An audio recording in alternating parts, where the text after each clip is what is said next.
यूं ही मैं जोशीमठ नहीं बना हूं। यहां तक पहुंचने की मेरी एक लंबी यात्रा है। एक ऐसी यात्रा जो कुछ महीनों या सालों की ना होकर कई सदियों की है। इस यात्रा में मैंने कई बदलावों को देखा, लेकिन जैसा बदलाव आजकल मैं देख रहा हूं उसकी कल्पना तो शायद ही किसी ने की होगी। जो हश्र मेरा होने जा रहा है उसकी भविष्यवाणी तो आदि शंकराचार्य भी नहीं कर पाए थे। फिर क्यों मेरा आंगन छलनी छलनी हुए जा रहा है? क्यों हर पल मेरी छाती फट रही है और दरकते मेरे आंगन की दरारों में जैसे सब कुछ जमींदोज होने को है।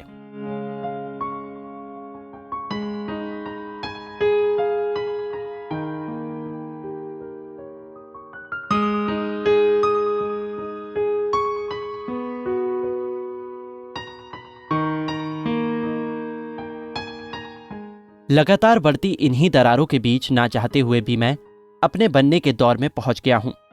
इतिहास के पन्नों में जाकर खुद को देख रहा हूं तो पाता हूं कि मैं सिर्फ जोशीमठ ही नहीं हूं, बल्कि एक सभ्यता का प्रतीक हूं, सनातन धर्म का ध्वजवाहक हूं।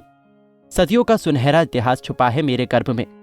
वैसे तो मैं अनंत काल से हूं, लेकिन मेरी धरा को पहचान दिलाई आदि गुरु शंकराचार्य ने।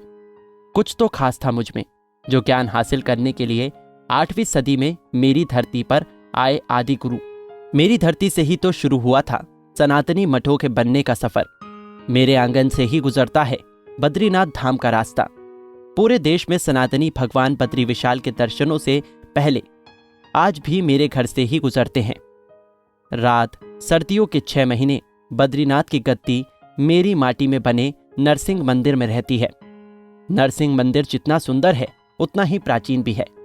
साल भर ऐतिहासिक नरसिंह मंदिर में जन सैलाब रहता है। ऐसा लगता है जैसे हर वक्त यहां त्योहार का जश्न हो रहा हो।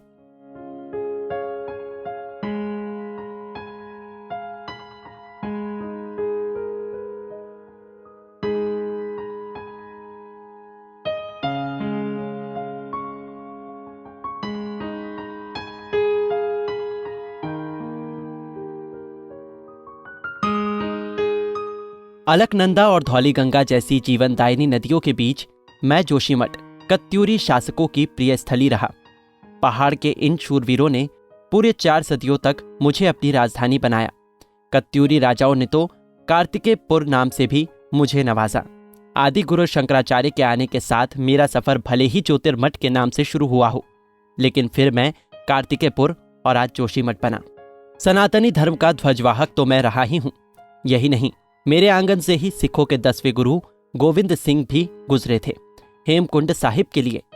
सिखों की पवित्र स्थली का रास्ता भी मुझे छूकर ही गुजरता है।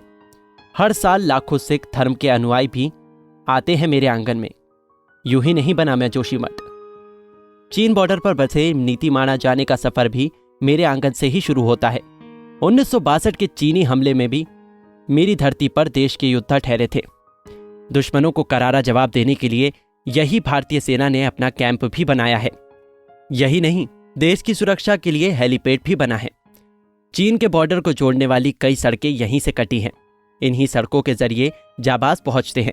हजारों फीट की ऊंचाई पर देश की सुरक्षा के लिए एशिया की सबसे बड़ी फूलों की घाटी भी तो है मेरे पड़ोस में। वहां जाने के लिए भी मेरा स्पर्श जरूरी है। दुनिया भर के लाखों लोग आते हैं रंग बिरंगे ऐसे फूलों को निहारने जो कहीं और नजर नहीं आते हैं। बर्फ की सफेद चादर में लिपटा ओली मेरी दुनिया में 4 चांद लगा देता है।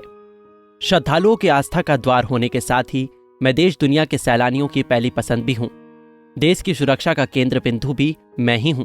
कई पीढ़ियों को जन्म लेने के साथ ही दुनिया को अलविदा कहते देखा है मैंने।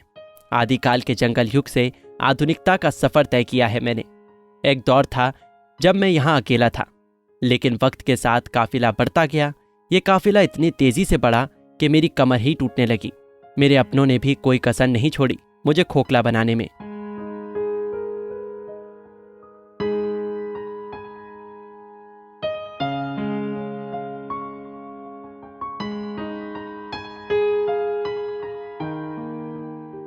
आधुनिकता की चकाचौंध ने बना डाली मेरे ऊपर हजारों गगनचुंबी इमारतें। अब तो लगता जैसे मेरी खासियत ही मेरी बर्बादी की वजह बन गई। मेरी क्षमता से कई गुना ज्यादा बोझ डाला गया मेरे सिर पर। मेरे सीने को चीरती हुई कई टनल निकली हैं। पहाड़ में ट्रेन पहुंचाने को ललायत लोगों ने मेरे अस्तित्व पर खतरा पैदा कर डाला। अनगिनत ब्लास्ट के धमाकों को सालों से सहता आया। दशकों से जो दर्द मेरे भीतर है उसकी परवाह किसी ने नहीं की। लोग भूल गए मैं हूं तो बहुत कुछ है यहां, मेरे नहीं होने पर होगा तो सिर्फ शून्य। लेकिन अब टूट रहा हूं, बिखर रहा हूं, दरक रहा हूं। मुझे बचाने की कोशिशें अंतिम वक्त में होती दिख रही हैं, लेकिन ये सभी कोशिशें बेकार है क्योंकि मैं अंतिम सांसें ले रहा हूं। हर तरफ से खंडित होने के बाद मेरी याद अब लोगों को आ रही है। यूं ही मैं जोशीमठ नहीं बना हूं। Bureau report, Punjab Kesari TV.